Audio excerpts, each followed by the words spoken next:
ನಮಸ್ಕಾರ. First tube ನ ಮತ್ತೊಂದು ವಿಡಿಯೋಗೆ ಸ್ವಾಗತ.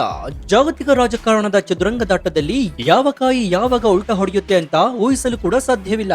ಆದ್ರೆ ನಮ್ಮ ಜನ್ಮ ಶತ್ರುವಾಗಿರುವ ಪಾಕಿಸ್ತಾನದ ಕಡೆಯಿಂದಲೇ, ಅದರಲ್ಲೂ ಭಾರತವನ್ನ ಸರ್ವನಾಶ ಮಾಡಲು ಹೊಂಚು ಹಾಕ್ತಾ ಇರುವ ಪಾಕಿಸ್ತಾನಿ ಉಗ್ರರಿಂದಲೇ ಭಾರತಕ್ಕೆ ಮತ್ತು ಪ್ರಧಾನಿ ನರೇಂದ್ರ ಮೋದಿ ಅವರ ರಣತಂತ್ರಕ್ಕೆ ಅತಿ ದೊಡ್ಡ ಸಹಾಯ ಸಿಗ್ತಾ ಇದೆ ಅಂದ್ರೆ ನೀವು ನಂಬ್ತೀರಾ? ಹೌದು, ಕೇಳಲು ಆಶ್ಚರ್ಯವಾದ್ರೂ ಕೂಡ ಇದು ಸತ್ಯ.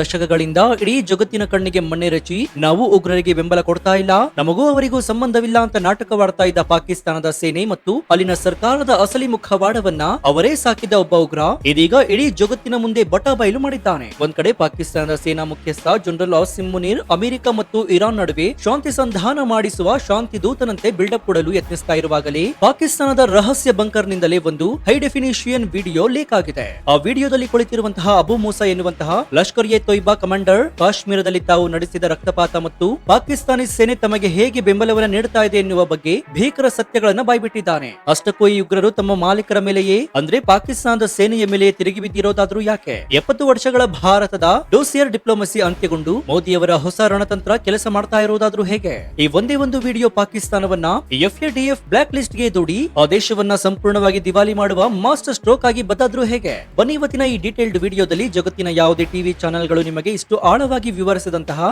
ಭಾರತದ ಈ ಮೆಗಾ ಜಿಯೋಪೊಲಿಟಿಕಲ್ ವಿಕ್ಟರಿಯ ಪ್ರತಿಯೊಂದು ಎಳೆಯನ್ನ ಎಳೆಯಾಗಿ ಬಿಚ್ಚಿಡೋಣ.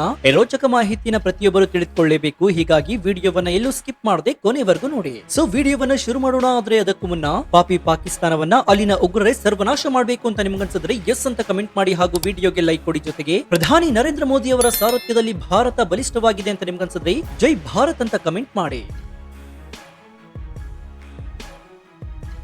ಸ್ನೇಹಿತರೆ, ಈ ಉಗ್ರನ ವಿಡಿಯೋದ ಅಸಲಿ ಮಹತ್ವ ಅರ್ಥವಾಗಬೇಕು ಅಂತಂದ್ರೆ ನಾವು ಮೊದಲು ಭಾರತದ ಹಿಂದಿನ ವಿದೇಶಾಂಗ ನೀತಿಯತ್ತ ಒಮ್ಮೆ ಕಣ್ಣಾಡಿಸಬೇಕಾಗುತ್ತೆ. ಕಳೆದ 70-75 ವರ್ಷಗಳಿಂದ ಭಾರತ ಮಾಡ್ತಾ ಇದ್ದಿದ್ದೇನು? ಕಾಶ್ಮೀರದಲ್ಲಿ ಅಥವಾ ಭಾರತದ ಬೇರೆ ಯಾವುದೇ ಮೂಲೆಗಳಲ್ಲಿ ಉಗ್ರರು ದಾಳಿ ಮಾಡಿದಾಗಲೆಲ್ಲ ಭಾರತೀಯ ಅಧಿಕಾರಿಗಳು ನೂರಾರು ಪುಟಗಳ ದಪ್ಪ ಡೋಸಿಯರ್ ಗಳನ್ನ ಅಂದ್ರೆ ಸಾಕ್ಷ್ಯಾಧಾರಗಳ ಕಡತ ರೆಡಿ ಮಾಡ್ತಾ ಇದ್ರು. ನೋಡಿ, ಈ ದಾಳಿಯ ಹಿಂದೆ ಪಾಕಿಸ್ತಾನದ ಕೈವಾಡವಿದೆ, ಈ ಉಗ್ರ ಪಾಕಿಸ್ತಾನದಿಂದಲೇ ಬಂದಿದ್ದಾನೆ ಅಂತ ಆ ಫೈಲ್ ಗಳನ್ನ ಹಿಡಿದುಕೊಂಡು ವಿಶ್ವಸಂಸ್ಥೆಗೆ, ಅಮೆರಿಕಾಗೆ ಮತ್ತು ಜಗತ್ತಿನ ಬೇರೆ ಬೇರೆ ದೇಶಗಳ ಮುಂದೆ ಹೋಗಿ ಮನವಿಯನ್ನ ಮಾಡ್ತಾ ಇದ್ರು. ಆದ್ರೆ ಪಾಕಿಸ್ತಾನ ಏನ್ ಮಾಡ್ತಾ ಇತ್ತು? ಇಲ್ವೇ ಇಲ್ಲ. ಈ ಉಗ್ರರಿಗೂ ನಮಗೂ ಸಂಬಂಧವಿಲ್ಲ, ಇದು ಕೇವಲ ಕಾಶ್ಮೀರದ ಸ್ಥಳೀಯರು ಮಾಡ್ತಾ ಇರುವ ಹೋರಾಟ, ನಾವು ಯಾವುದೇ ಉಗ್ರರನ್ನ ಪ್ರಾಯೋಜಿಸ್ತಾ ಇಲ್ಲ, ಹೀಗಂತ ಅತ್ಯಂತ ನಾಚಿಕೆ ಇಲ್ಲದೆ ಜಗತ್ತಿನ ಕಣ್ಣಿಗೆ ಮಣ್ಣೆರಚುತ್ತಾ ಇತ್ತು. ಜಗತ್ತಿನ ಬಲಿಷ್ಠ ದೇಶಗಳು ಕೂಡ ಪಾಕಿಸ್ತಾನದ ಈ ಸುಳ್ಳುಗಳನ್ನೇ ನಂಬಿ ಭಾರತದ ಡೋಸಿಯರ್ ಗಳನ್ನ ಕಸದ ಬುಟ್ಟಿಗೆ ಎಸಿತಾ ಇದ್ವು. ಆದ್ರೆ ಪ್ರಧಾನಿ ನರೇಂದ್ರ ಮೋದಿ ಅವರ ಸರ್ಕಾರ ಬಂದ ನಂತರ ಆ ಆಟ ಸಂಪೂರ್ಣವಾಗಿ ಬದಲಾಯಿತು. ಸಾಕ್ಷ್ಯಗಳನ್ನ ಕೊಟ್ಟು ಬೇಡಿಕೊಳ್ಳುವ ಕಾಲ ಮುಗಿಯಿತು. ಹೇಗೇನಿದ್ರು ನೇರ ಪ್ರಹಾರ ಎನ್ನುವ ಝೀರೋ ಟಾಲರೆನ್ಸ್ ನೀತಿಯನ್ನ ಭಾರತ ಅಳವಡಿಸಿಕೊಂಡಿತ್ತು. 2016ರಲ್ಲಿ ಉರಿ ದಾಳಿಗೆ ಪ್ರತಿಯಾಗಿ ಸರ್ಜಿಕಲ್ ಸ್ಟ್ರೈಕ್, 2019ರಲ್ಲಿ ಬಾಲಾಕೋಟ್ ವಾಯು ದಾಳಿ ಮತ್ತು ಇತ್ತೀಚಿನ ಕಾರ್ಯಾಚರಣೆಗಳ ಮೂಲಕ ಶತ್ರುಗಳ ನೆಲದೊಳಗೆ ನುಗ್ಗಿ ಅವರ ಕಥೆಯನ್ನ ಮುಕ್ತಾಯಗೊಳಿಸುವ ಭೀಕರ ರಣತಂತ್ರವನ್ನ ಭಾರತ ಶುರು ಮಾಡಿತು. ಇದರ ಜೊತೆಗೆ ಉಗ್ರರಿಗೆ ಬರ್ತಾ ಇದ್ದ ಫಂಡಿಂಗ್ ಅನ್ನ ಅಂದ್ರೆ ಹಣಕಾಸಿನ ಪೂರೈಕೆಯನ್ನ ಸಂಪೂರ್ಣವಾಗಿ ಬ್ಲಾಕ್ ಮಾಡಲಾಯಿತು. ಯಾವಾಗ ದುಡ್ಡು ಬರೋದು ನಿಂತೋಯ್ತೋ, ಯಾವಾಗ ಭಾರತೀಯ ಸೇನೆ ಕಾಶ್ಮೀರದಲ್ಲಿ ಉಗ್ರರನ್ನ ನಾಯಿಗಳನ್ನ ಬೆನ್ನಟ್ಟಿದಂತೆ ಬೇಟೆಯಾಡಲು ಶುರು ಮಾಡಿದ್ವು, ಆಗ ಪಾಕಿಸ್ತಾನದ ಉಗ್ರರ ಕ್ಯಾಂಪ್ಗಳಲ್ಲಿ ಅಕ್ಷರಶಃ ನಡಕ ಶುರುವಾಯಿತು. ಈ ನಡಕ ಮತ್ತು ಹತಾಶೆಯ ಫಲವೇ ಇದೀಗ ಲೀಕ್ ಆಗಿರುವ ಸ್ಫೋಟಕ ವಿಡಿಯೋ. ಹೌದು, ಇಡೀ ಇಂಟರ್ನೆಟ್ ನಲ್ಲಿ ಮತ್ತು ಜಾಗತಿಕ ಮಟ್ಟದಲ್ಲಿ ತಳ್ಳನ ಸೃಷ್ಟಿಸಿರುವಂತಹ ಈ ವಿಡಿಯೋದಲ್ಲಿರುವುದು ಲಷ್ಕರ್ ಎ ತೊಯ್ಬಾದ ಒಬ್ಬ ಪ್ರಮುಖ ಕಮಾಂಡರ್ ಅಬು ಮೂಸಾ. ಭಾರತದ ವಿರುದ್ಧ ಸದಾ ವಿಷ ಕಾಡ್ತಾ ಇದ್ದ ಈತ ತನ್ನದೇ ಆದ ಒಂದು ರಹಸ್ಯ ಜಾಗದಲ್ಲಿ ಕುಳಿತು ಅತ್ಯಂತ ಅಹಂಕಾರದಿಂದ ಒಂದು ವಿಡಿಯೋವನ್ನ ಮಾಡಿದ್ದಾನೆ. ಆ ವಿಡಿಯೋದಲ್ಲಿ ಆತ ಆಡಿದ ಮಾತುಗಳು ಪಾಕಿಸ್ತಾನದ ಸೇನೆಗೆ ಅಕ್ಷರಶಃ ಡೆತ್ ಸರ್ಟಿಫಿಕೇಟ್ ಬರೆದಂತಾಗಿದೆ. ಆತ ಹೇಳ್ತಾ ಇರೋದೇನ್ ಗೊತ್ತಾ? ಭಾರತದ ಪೆಹಲ್ಗಾಮ್ ನಲ್ಲಿ ನಾವು ಹಿಂದೂಗಳ ಮೇಲೆ ಮಾಡಿದ ಆ ಭೀಕರ ದಾಳಿಯನ್ನ ನಾವು ಪಾಕಿಸ್ತಾನದ ಸೇನೆಯ ಜೊತೆಗೂಡಿಯೇ ಮಾಡಿದ್ದು, ಕಾಶ್ಮೀರದಲ್ಲಿ ನಾವು ಹರಿಸಿರುವ ಪ್ರತಿಯೊಂದು ಹನಿ ರಕ್ತದ ಹಿಂದೆಯೂ ಕೂಡ ಪಾಕಿಸ್ತಾನದ ಸಂಪೂರ್ಣ ಬೆಂಬಲವಿದೆ ಅಂತ ಅತ್ಯಂತ ಹೆಮ್ಮೆಯಿಂದ ಎದೆಯುಬ್ಬಿಸಿ ಹೇಳ್ಕೊಂಡಿದ್ದಾನೆ. ಇದಷ್ಟೇ ಅಲ್ಲ, ಪಾಕಿಸ್ತಾನಕ್ಕೆ ಇಂದು ಜಾಗತಿಕ ಮಟ್ಟದಲ್ಲಿ ಏನಾದ್ರೂ ಬೆಲೆ ಇದ್ರೆ, ಇಡೀ ಜಗತ್ತು ಪಾಕಿಸ್ತಾನಕ್ಕೆ ಭಯ ಪಡ್ತಾ ಇದ್ರೆ ಅದಕ್ಕೆ ನಾವು ಕಾರಣ. ನಾವು ಮಾಡ್ತಾ ಇರುವಂತಹ ಈ ಜಿಹಾದ್ ಮತ್ತು ಭಯೋತ್ಪಾದನೆಯಿಂದಲೇ ಪಾಕಿಸ್ತಾನದ ಇಮೇಜ್ ಬೆಳೆದಿದೆ. ಕಾಶ್ಮೀರದ ಜನರು ನಮ್ಮೊಂದಿಗಿದ್ದಾರೆ, ಭವಿಷ್ಯದಲ್ಲಿ ಭಾರತದಾದ್ಯಂತ ನಾವು ರಕ್ತಪಾತವನ್ನ ಸೃಷ್ಟಿಸ್ತೀವಿ ಅಂತ ಆತ ಆ ವಿಡಿಯೋದಲ್ಲಿ ಬೊಬ್ಬೆ ಹೊಡೆದಿದ್ದಾನೆ. ಈತ ತನ್ನ ಕೆಳ ಹಂತದ ಉಗ್ರರನ್ನ ಪ್ರಚೋದಿಸಲು, ನಾನೇ ದೊಡ್ಡ ನಾಯಕ ಅಂತ ಬಿಲ್ಡಪ್ ತೆಗೆದುಕೊಳ್ಳಲು ಈ ವಿಡಿಯೋವನ್ನ ಮಾಡಿದ್ದಾನೆ. ಆದ್ರೆ ಇದು ಪಾಕಿಸ್ತಾನದ ಇತಿಹಾಸದಲ್ಲಿಯೇ ಅತ್ಯಂತ ದೊಡ್ಡ ಸೆಲ್ಫ್ ಗೋಲ್ ಆಗಿ ಬದಲಾಗಿದೆ ಎನ್ನುವುದು ಆತನಿಗೆ ಅರ್ಥವಾಗಿಲ್ಲ. ಯಾವ ಪಾಕಿಸ್ತಾನ 70 ವರ್ಷಗಳಿಂದ ಜಗತ್ತಿನ ಮುಂದೆ ನಾವು ಭಯೋತ್ಪಾದಕರನ್ನ ಸಾಕ್ತಾ ಇಲ್ಲ ಅಂತ ಸುಳ್ಳು ಹೇಳ್ತಾ ಇತ್ತು, ಆ ಪಾಕಿಸ್ತಾನದ ಮುಖವಾಡವನ್ನ ಸ್ವತಃ ಅವರದ್ದೇ ಉಗ್ರ ಬಟಾಬಯಲು ಮಾಡಿದ್ದಾನೆ. ಈ ವಿಡಿಯೋ ಲೀಕ್ ಆಗಿರುವ ಟೈಮಿಂಗ್ ಇದೆಯಲ್ಲ, ಅದು ಪಾಕಿಸ್ತಾನದ ಸೇನಾ ಮುಖ್ಯಸ್ಥ ಜನರಲ್ ಆಸಿಮ್ ಮುನೀರ್ ಅವರಿಗೆ ಅಕ್ಷರಶಃ ಬೆಂಕಿಯ ಮೇಲೆ ಕೂತಂತಾಗಿದೆ. ಯಾಕಂದ್ರೆ ಪಾಕಿಸ್ತಾನ ಈಗ ಸಂಪೂರ್ಣವಾಗಿ ಭಿಕ್ಷಾ ಪಾತ್ರೆಯನ್ನ ಹಿಡಿದು ನಿಂತಿರುವ ದೇಶ.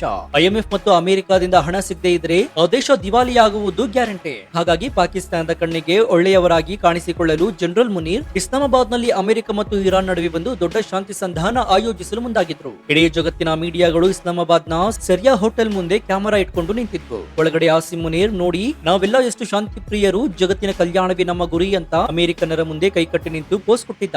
ಆದ್ರೆ ಸರಿಯಾಗಿ ಅದೇ ಸಮಯದಲ್ಲಿ ಹೋಟೆಲ್ ನ ಆಚೆ ಇರುವಂತಹ ಇಂಟರ್ನೆಟ್ ಪ್ರಪಂಚದಲ್ಲಿ ಪಾಕಿಸ್ತಾನದ ಉಗ್ರ ಅಬು ಮೂಸಾ ಭಾರತದಲ್ಲಿ ರಕ್ತಪಾತ ಮಾಡಿದ್ದು ನಾವೇ, ಪಾಕಿಸ್ತಾನದ ಸೇನೆ ನಮ್ಮೊಂದಿಗಿದೆ ಎನ್ನುವಂತಹ ವಿಡಿಯೋವನ್ನ ರಿಲೀಸ್ ಮಾಡಿಬಿಟ್ಟ.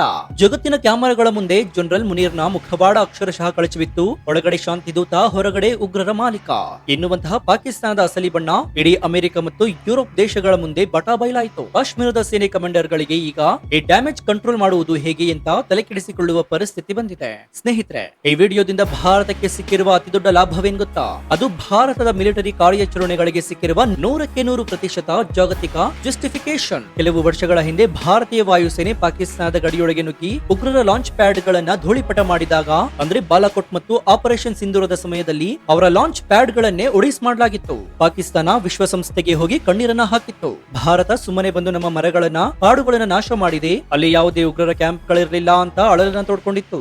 ಆದ್ರೆ ಈಗ ಈ ಅಬು ಮೂಸಾ ವಿಡಿಯೋದಲ್ಲಿ ಬಂದು, ಹೌದು, ಭಾರತೀಯ ಸೇನೆ ನಮ್ಮ ಲಾಂಚ್ ಪ್ಯಾಡ್ ಗಳ ಮೇಲೆ ಅಟ್ಯಾಕ್ ಮಾಡಿತ್ತು, ನಮ್ಮವರನ್ನ ಮಣ್ಣು ಪಾಲು ಮಾಡಿತು, ಅದಕ್ಕೆ ನಾವು ಸೇಡು ತೀರಿಸಿಕೊಳ್ತಾ ಇದ್ದೀವಿ ಅಂತ ಒಪ್ಕೊಂಡಿದ್ದಾನೆ. ಅಂದ್ರೆ ಗಡಿಯಾಚೆಗೆ ಉಗ್ರರ ಕ್ಯಾಂಪ್ ಗಳು ಇದ್ದಿದ್ದು ಸತ್ಯ. ಭಾರತೀಯ ಸೇನೆ ಆ ಕ್ಯಾಂಪ್ ಗಳನ್ನ ಧೂಳಿಪಟ ಮಾಡಿದ್ದು ಕೂಡ ಸತ್ಯ. ಪಾಕಿಸ್ತಾನದ ಸೇನೆ ಈ ಕ್ಯಾಂಪ್ ಗಳಿಗೆ ಭದ್ರತೆ ಕೊಡ್ತಾ ಇರೋದು ಕೂಡ ಸತ್ಯ. ಇನ್ ಮುಂದೆ ಭಾರತ ಪಾಕಿಸ್ತಾನದೊಳಗೆ ನುಗ್ಗಿ ಎಷ್ಟೇ ಬಾರಿ ದಾಳಿ ಮಾಡಿದ್ರು ಕೂಡ ಜಗತ್ತಿನ ಯಾವುದೇ ದೇಶ ನೀವು ಯಾಕೆ ಪಾಕಿಸ್ತಾನದ ಸಾರ್ವಭೌಮತ್ವ ಉಲ್ಲಂಘಿಸಿದ್ದೀರಿ ಅಂತ ಭಾರತವನ್ನ ಪ್ರಶ್ನಿಸುವ ಹಾಗಿಲ್ಲ.